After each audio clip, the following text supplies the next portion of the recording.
Hello, everyone. Welcome. And please take a moment to make yourself comfortable. Even if you're watching me on your phone, on a train, plane, or seated at your most sacred spot. If it's been a while since you've had a little stretch, let's just reach our hands out, take up some space, do a nice slow neck roll, release the tension, and a simple pleasure that always helps me relax is a nice cup of tea. So if you have a soothing beverage nearby to sip while we have this important conversation, think of it as a bit of kindness you're showing yourself right now, and you give yourself permission to enjoy being kind to yourself. You deserve kindness every day. Today, I am answering an important question that was emailed to me through my website, soulmanifesto.com. Can spirituality help with depression? Yes, my friends. Spirituality is a powerful tool for lifting away the numbing and energy draining effects of depression. But today I want to do more than explain what depression is, where it comes from, why so many people hide in it.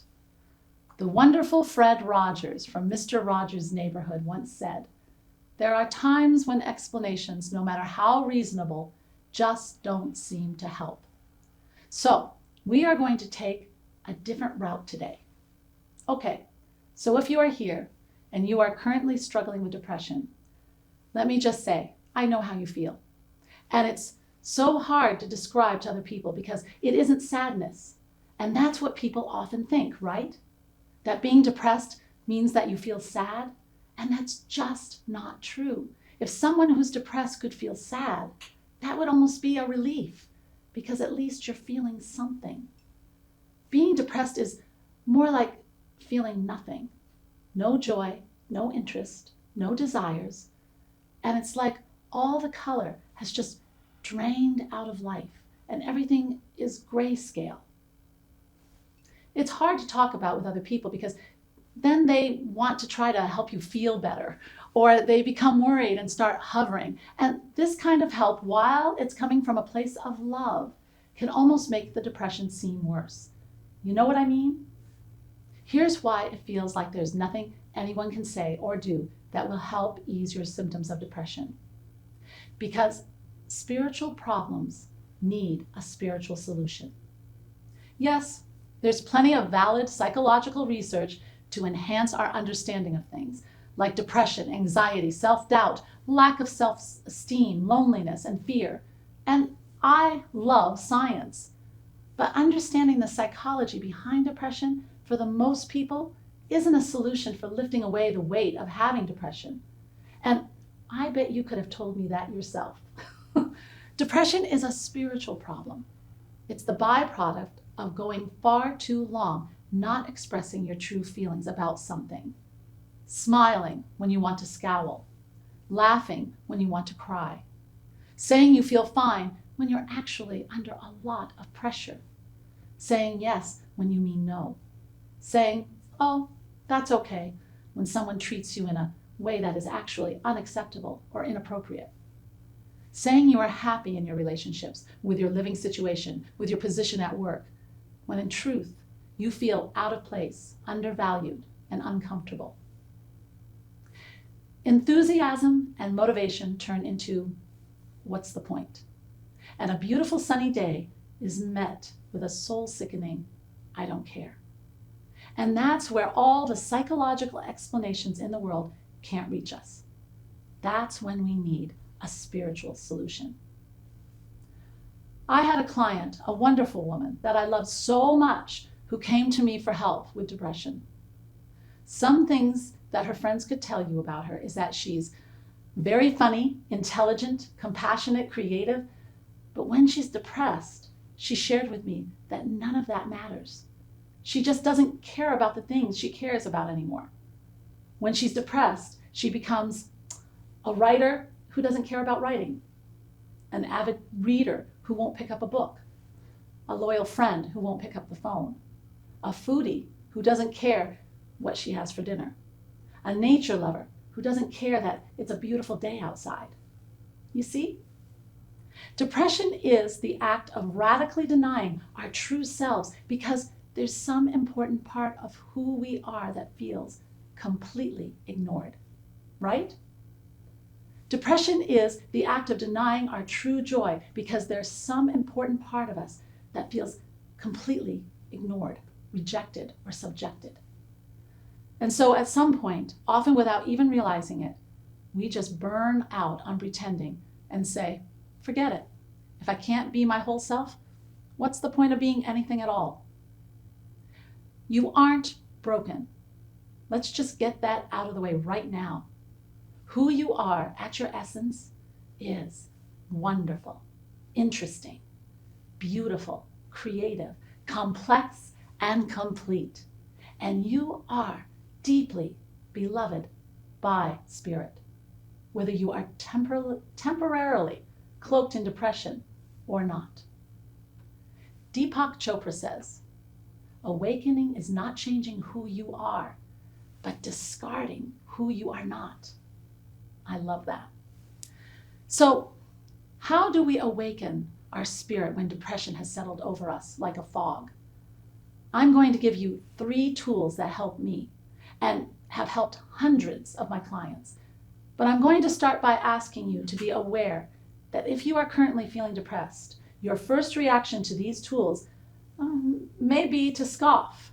You may think, yeah, right, that's not going to work. That's just your depression talking, please. Your mind is using depression as a survival mechanism. Can you imagine? Your depression is actually a misguided way of protecting you from your feelings. But guess what? You don't need protection from your feelings. Feelings aren't facts, and they always pass unless you don't allow ourselves to feel them. Then they linger with us, branch out into other parts of our life, and create disharmony throughout our body. Remember, you're here with me now because you do want to break free. You do want to enjoy the little things again. You do care. In fact, what's most likely the case is that you actually care so much that your emotions have shut down like an electrical box during a power surge because your human form couldn't contain it all at once. Can spirituality help with depression? Yes, it can. So here are 3 spiritual solutions for easing depression. Practice them every day and don't expect them to work all at once. Depression eases like a pressure valve, gradually.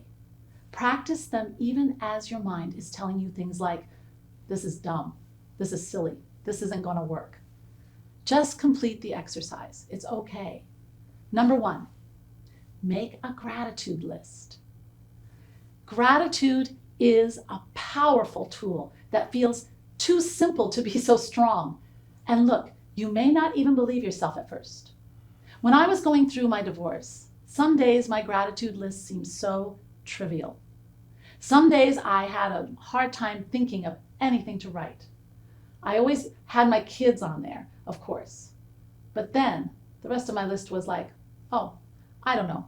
My latte was good, I guess. Yes, list the latte. List your cozy sweater or the weather or anything you can think of that isn't adding to your depression. The small steps are the most important because they are the ones you can take. So add to your gratitude list all the things that are going on right now, and even the stuff that is at least staying neutral, no matter how small and unimportant it may seem. Take only 3 to 5 minutes a day to make a quick gratitude list, even if it feels pointless. Remember, when you're depressed, everything feels pointless, and you already know that isn't true. Number 2, make an inbox for spirit.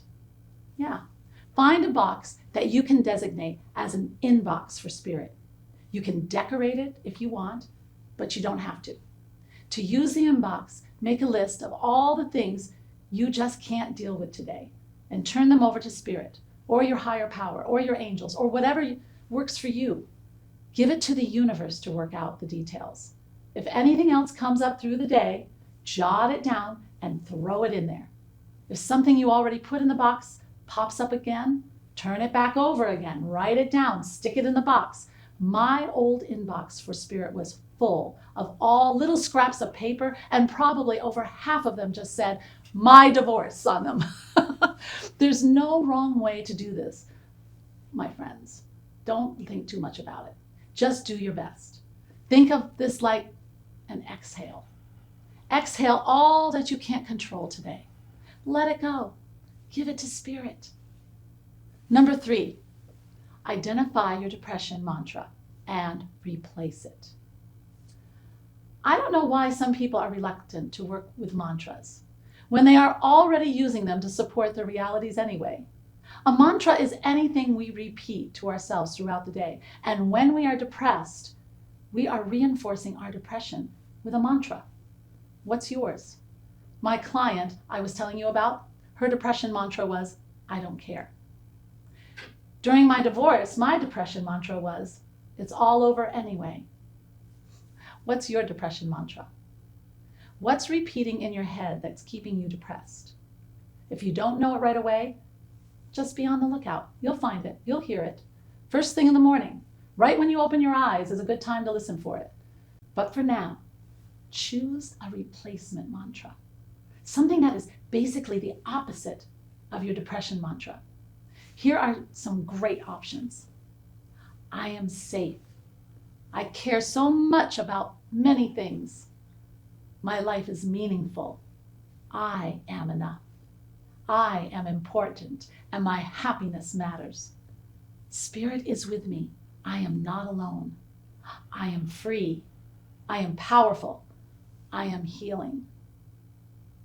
When you hear yourself use your depression mantra, pause and replace it by repeating your spiritual solution mantra instead.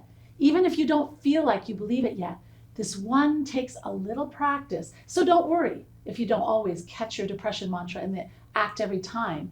This technique will still be effective even if you don't always catch it. If you need more help finding your spiritual solution mantra, I have an episode on my channel called The Most Powerful Spiritual Affirmations that will give you some more options. Here's a little spiritual insider tip for how to choose your new mantra. Go with the one that makes you cringe. The one that makes you say, ugh. The one that is stirring something up for you. Go against your depression and lean bravely into your emotions. Choose the mantra that makes you feel something, because that's probably the one you need most. Thank you so much for this opportunity to connect with you while I answered this very important question of, can spirituality help with depression? You've got this. And if you want even more support for using these tools, click the link in the description below. Because Soul Manifesto has entire programs like the 7-Day Reset for reclaiming your inner peace to support you on your healing journey. I want to send you all my love and remind you that even if you aren't in a place right now where you feel ready to receive it, that love is spirit and spirit is love. When you are ready, the love will always be there waiting. Thanks for watching. Don't miss out on a single thing. Subscribe below. And here's something else I think you'll enjoy. Namaste.